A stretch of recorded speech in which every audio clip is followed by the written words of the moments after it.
नमस्कार, मैं रचना शर्मा चढ़ती कला टाइम टीवी देख रहे हैं सभी दर्शकों का स्वागत करती हूं। आप देख रहे हैं उत्तर प्रदेश के समाचार।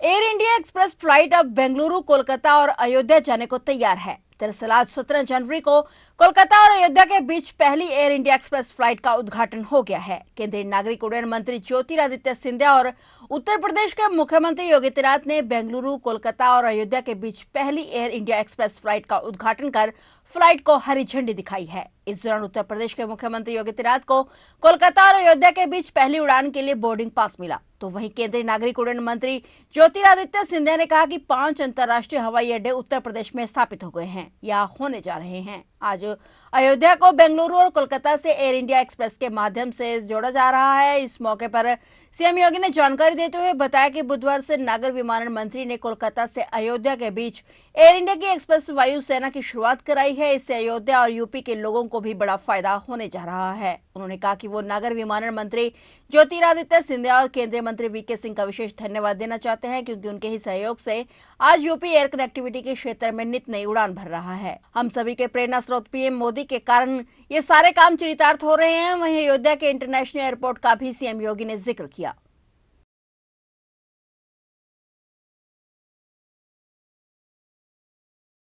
वास्तव में अयोध्या यह भारत की सनातन आस्था का प्रतीक तो है ही,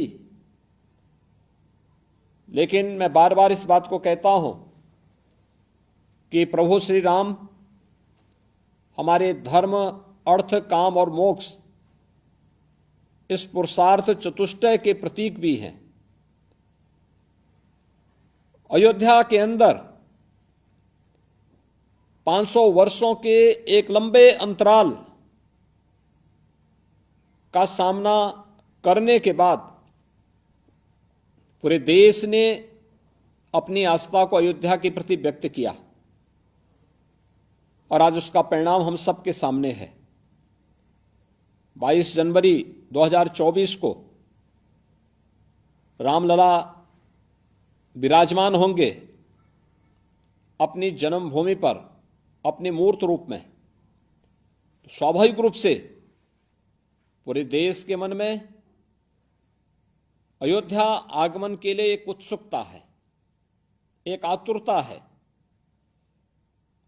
उनकी अयोध्या आगमन के लिए क्या संभावनाएं हो सकती हैं? आज से 5 वर्ष, 6 वर्ष पहले यह कल्पना थी कि अयोध्या के अंदर भी 4 लेन की कनेक्टिविटी होगी।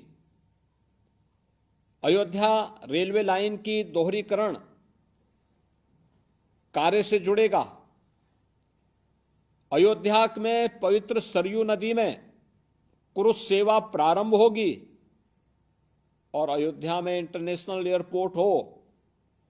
यह आज से 5 वर्ष, 6 वर्ष पहले एक कल्पना थी, लेकिन आज यह एक हकीकत है कि अयोध्या में सभी प्रकार की सुविधाएं अयोध्या वासियों को उपलब्ध हो रही हैं। और ये जो कुछ भी हम वहां करने में सफल हुए हैं या जो कुछ भी आज अयोध्या में प्राप्त हो रहा है, आदरणीय प्रधानमंत्री जी का मार्गदर्शन और नेतृत्व, डबल इंजन सरकार के द्वारा समय पे और तेजी के साथ निर्णय लेने की सामर्थ्य और स्थानीय जनप्रतिनिधि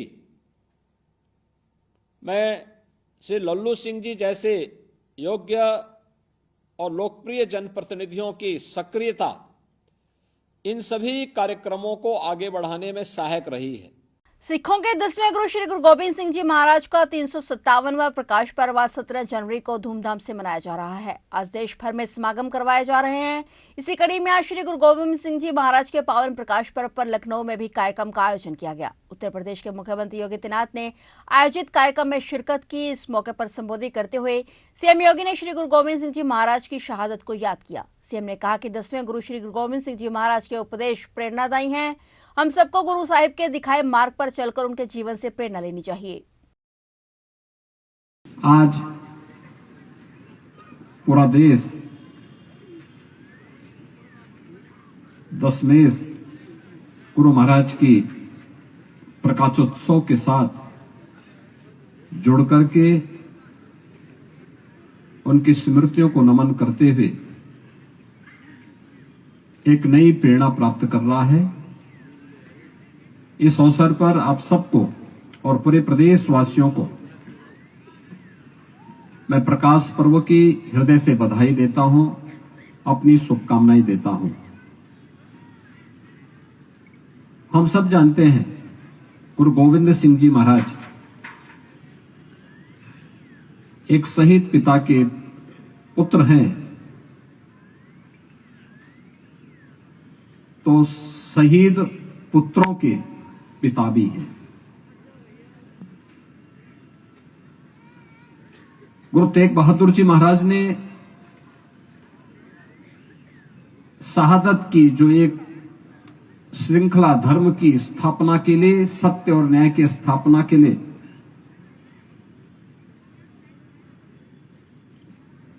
उस कालखंड में की थी, उसी परंपरा का आगे बढ़ाते हुए गुरु गोविंद सिंह जी महाराज ने अपने आप को समर्पित किया। याद करिए, चार पुत्र, साहबजादा अजीत सिंह, साहबजादा जुझार सिंह, साहबजादा जोरावर सिंह और साहबजादा फतेह सिंह, चार पुत्र धर्म के लिए, देश के लिए अपनी शहादत देते हैं। माता गुजरी इस शहादत की प्रत्यक्ष उदाहरण बनती है, और तब भी गुरु गोविंद सिंह जी महाराज ने हमारे सामने जो उदाहरण प्रस्तुत किए, वो आज भी हम सब के लिए उतना ही प्रेरक है। पूरे देश के लिए, पूरे समाज के लिए, हर सिख के लिए। हम लोग इस बात को मानते हैं, खालसा पंथ की स्थापना ये मुगल साम्राज्य के अस्त का कारण बना, उनके पतन का कारण बना। औरंगजेब हो या वजीर खान, उन्होंने जो कृत्य किया था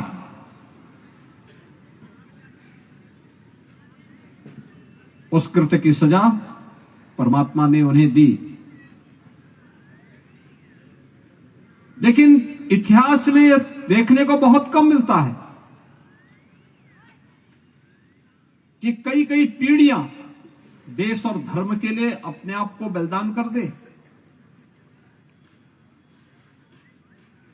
और आज जब हम यहां पे गुरु महाराज की इस पावन प्रकाश उत्सव कार्यक्रम के साथ जुड़ रहे हैं, तो प्रेरणा हम सबको एक नई शक्ति प्रदान करता है। यह हमारा सौभाग्य है कि लखनऊ गुरुद्वारा प्रबंध समिति के द्वारा जो मांग 2019-20 में राज्य सरकार के सामने रखी गई थी, और सन 2018-19 में गुरु नानक देव जी महाराज के 550वें प्रकाश पर्व के अवसर पर जो महान कीर्तन कार्यक्रम दरबार मुख्यमंत्री आवास पे आयोजित हुआ था, इसके उपरांत कोरोना जैसी महामारी का सामना करते हुए भी साहबजादा दिवस के आयोजन के कार्यक्रम 2020 से प्रारंभ हुए, और प्रधानमंत्री मोदी जी ने 26 दिसंबर की तिथि गुरु गोविंद सिंह महाराज के दोनों छोटे पुत्र साहबजादा जोरावर सिंह, साहबजादा फतेह सिंह की स्मृतियों को समर्पित करते हुए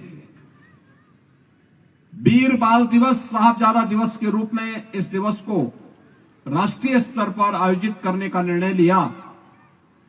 और आज हम सब इस पर्व के साथ जब जुड़ते हैं तो भारत के कोटि कोटि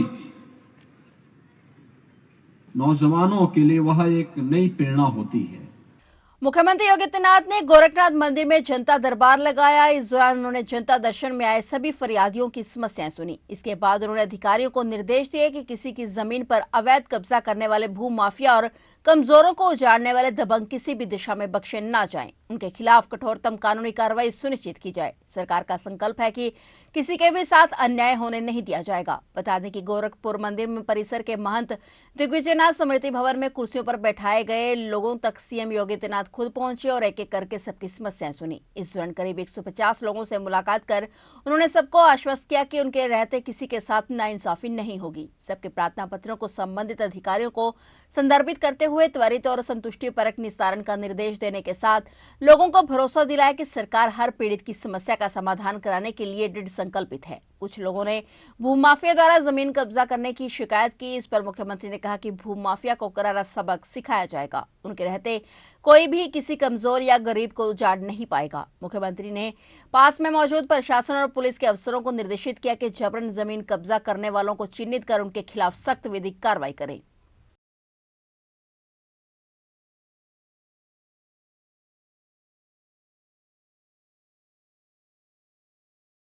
सहारनपुर में परिवार को बंधक बनाकर लगभग 20 लाख रुपए की लूट को वारदात को अंजाम दिया गया। लुटेरों ने 10 तोले सोने के जेवरात भी लूट लिए। मामला सहारनपुर के थाना मंडी क्षेत्र के पुराना कलसिया रोड का है, जहां 4 अज्ञात बदमाशों ने दिन निकलते ही एक घर में घुसकर परिवार को बंधक बनाकर 20 लाख रुपए नगद और सोने चांदी के जेवरात लूट लिए। लुटेरों ने महिलाओं और बच्चों को हथियार के बल पर बंधक बना लिया और जब घर के स्वामी फुरकान ने बदमाशों का विरोध किया तो उसके सिर पर भी तमंचे की बट मारकर घायल कर दिया। महिलाओं और बच्चों से भी इन बदमाशों ने जमकर मारपीट की। लुटेरों ने बड़ी चालाकी से लूट की और फरार हो गए। मौके पर पहुंची पुलिस ने जांच पड़ताल शुरू कर दी है और फॉरेंसिक टीम और सर्विलांस टीम भी मौके पर घटना के तथ्यों की जांच में जुट गई है। एसपी सिटी अभिमन्यु मांगलिक भी घटनास्थल पर पहुंचे हैं और पीड़ित परिवार से बातचीत कर घटना के बारे में जानकारी ली। एसपी सिटी अभिमन्यु मांगलिक ने मीडिया को जानकारी देते हुए बताया कि परिवार से घटना के सभी तथ्यों की जानकारी ली जा रही है। पुलिस की टीमें लगा दी गई हैं और जल्द ही इस घटना का खुलासा कर दिया जाएगा। जी हाँ, मेरे द्वारा यहाँ पे आया गया है, निरीक्षण किया गया है। आज सुबह 8 बजे के करीब सूचना मिलती है कि यहाँ पे जो आरा मशीन का काम करते हैं फुरकान नाम के व्यक्ति हैं, उन्होंने बताया कि ये 4 लोगों ने घटना को अंजाम दिया है, जिसमें जो उन्हें घर में रखा हुआ कुछ कैश, अब वो कितना कैश था उसको भी हम देख रहे हैं। उन्होंने बताया कुछ उन्होंने कैश पहले इकट्ठा किया था, कहीं से उन्होंने लोन भी करा रखा है अपने ही घर का, उस लोन का पैसा था, वो पैसा यहाँ से चला गया है और अभी जो भी उनके द्वारा तहरीर दी जाएगी उस पर मुकदमा पंजीकृत करके आगे विधिक कार्रवाई की जाएगी। सर, क्या बताया जा रहा है, किसी की पहचान उन लोगों ने की है? क्योंकि 4-5 लोगों को बता रहे थे बदमाश के घर में घुसे थे और जी नहीं, अभी तक पहचान किसी की नहीं हुई है। बाकी सभी आसपास के लोगों से जो उनके साथ काम करते थे उनसे ही पूछताछ की जाएगी और जो भी तथ्य प्रकाश में आएंगे उनके अनुसार इसमें आगे विधिक कार्रवाई की जाएगी। सर, बदमाश कितने थे इसमें? 4-5 बता रहे जी, 4 लोग भागते हुए देखे गए हैं, ये बताया गया है, और भी कितने बदमाश थे उनके साथ और भी लोग कोई मिले हुए थे नहीं मिले हुए थे वो भी हम देख रहे हैं। सर, जो पैसा है वो किस माध्यम में इनके पास रखा हुआ था, क्योंकि काफ़ी रकम बताई जा रही है कि लेकर गए हैं? इनके द्वारा बताया गया कि इनके द्वारा एक लोन किया गया था, इनको प्लॉट लेना था, इन्होंने अपने घर पे एक लोन कराया था घर को गिरवी रखते हुए, और उसी का कुछ पैसा इन्होंने विड्रॉ किया था अकाउंट से, वो उनके यहाँ रखा हुआ था और यही बताया गया है। कोई टीमें वगैरह बनाई गई हैं इसके लिए? जी हाँ, इसमें सर्विलांस की एसओजी टीम लगा दी गई है और थाना मंडी से भी टीम लगाई है और बहुत ही जल्द इसमें अनावरण करते हुए गिरफ्तारी होगी। तो ये थे उत्तर प्रदेश के समाचार और नए समाचारों के साथ फिर से हाजिर होंगे। तब तक के लिए देखते रहिए चढ़ती कला टाइम टीवी और अब मुझे दीजिए इजाजत। धन्यवाद।